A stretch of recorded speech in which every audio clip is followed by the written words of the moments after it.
Hey everybody, Coach Troy here. Now I did a little garage sale hunting and I was able to find this old Atari here. He wanted 40 bucks for it. Was able to talk him down to 30 to get this janky PS2 controller. I'm probably going to have to clean up and fix as well. But this thing right here is a little bit of a nightmare. It is quite dirty and man, I want you to take a look at this cord here. Now this connector here hasn't been taped and modded, and oh yeah, look at that right there. So how exactly they got these two things together, definitely a little Frankenstein-y. But armed with a screwdriver and some alcohol, we're going to try to get this bad boy up and running so I get an Atari and not just have to play on my Coleco module. Let's get to it.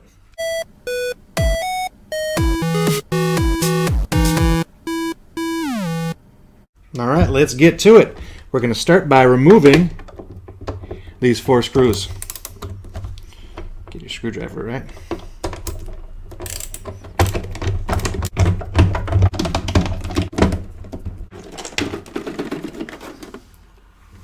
Alright, shake that out. Got the screws. Oh, almost forgot. My famous Dave's side dish bowl. Don't lose your screws. Alright, with that, those screws out, we are going to lift this up here. This is coming off pretty easy. Oh, got the motherboard connected right there. Oh, dust bunnies. Yeah. Look at that. I don't know if you can see those clouds of dust in there. But yeah. Actually doesn't look too terrible, but definitely dusty and dirty. Let's get this sucker cleaned up. And then, piece for this wire to take this out.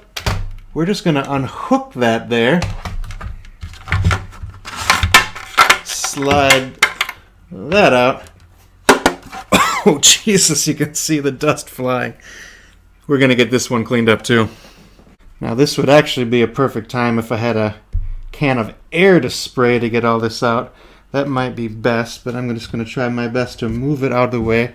First, I'm going to dry brush a lot of this dust away and get it out of there.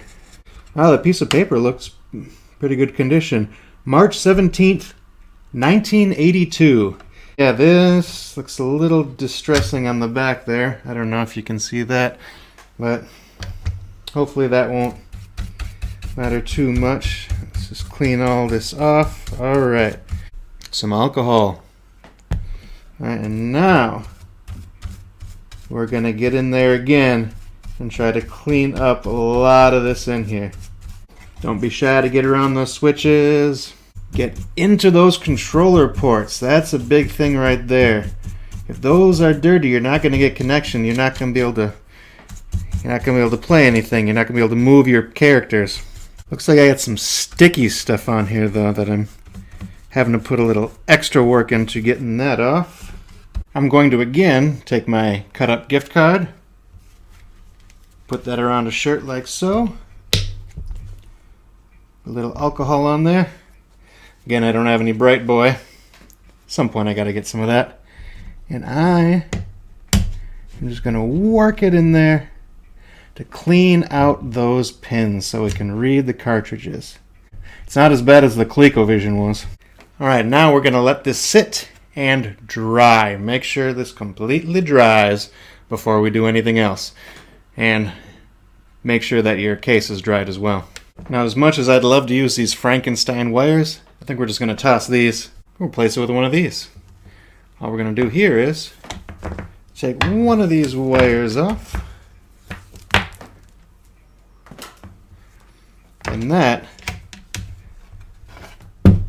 is going to get into the port right there and be our new wire. Only problem is this is a little big, so simple surgery.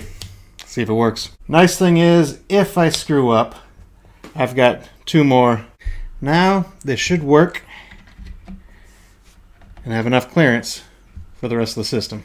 Now, after making sure everything is dry, let's piece the sucker back together. Start by plugging in our new AV cord.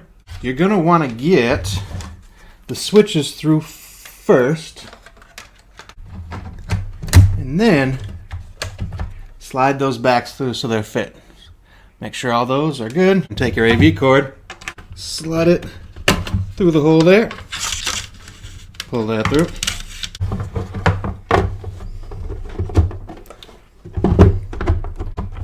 Looks like I gotta trim down that AV plastic just a little bit more. Don't cut the wires. Much better fit this time. Alright, let's tighten those screws. Always good to have a helper. Alright, we're looking good. Time to test it out. Now, it didn't come with a controller, so back to the Sega pad. And now, for the moment of truth. Oh, listen to that glorious sound. And that clear picture. That actually looks pretty darn good. Alright. Let's test this sucker out. Movement. Alright, and the button works. Ooh, there's a piece in here. You know, this game gets a bad rap, but is it really as bad? Ah! Yes, it is. Stupid scientist. Yes, the scientist takes you over. What a pain. Alright, let's try it with a real game. Now this is more like it. River Raid! One of the best games on the Atari. Alright, anyone who makes a top 10 list has gotta add River Raid. This is just a solid shooter. Left to right, controls work nice and smooth. The shooting is good. The sound is good. It's not too obnoxious. It's not too loud. Oh, running out of fuel. I gotta get on top of these fuel things. Oh no. Or just crash into a plane. That works too. Now this game looks great, sounds great, moves great. This new Atari is really working. I just gotta stop dying. And just like that, we got another working system. Oh man, this one I'm pretty proud of with changing this wire.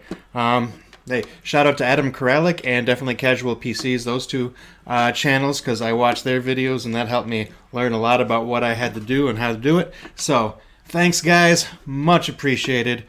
Yeah, this is great. I feel accomplished, feel proud of myself. And again, if I can do this, anybody can do this, because I know nothing about electronics at all. So I'm just figuring this out. So again, thanks for joining me. This is Coach Troy. Let me know, was the $30 and a little bit of work worth it? Catch y'all next time. Thanks y'all for watching as I travel into the world of retro gaming. If you want to see more videos like this, feel free to subscribe. Or if you're interested in my other hobbies of board gaming or fitness, check out my other channel. This is Coach Troy, and I'll see y'all next time.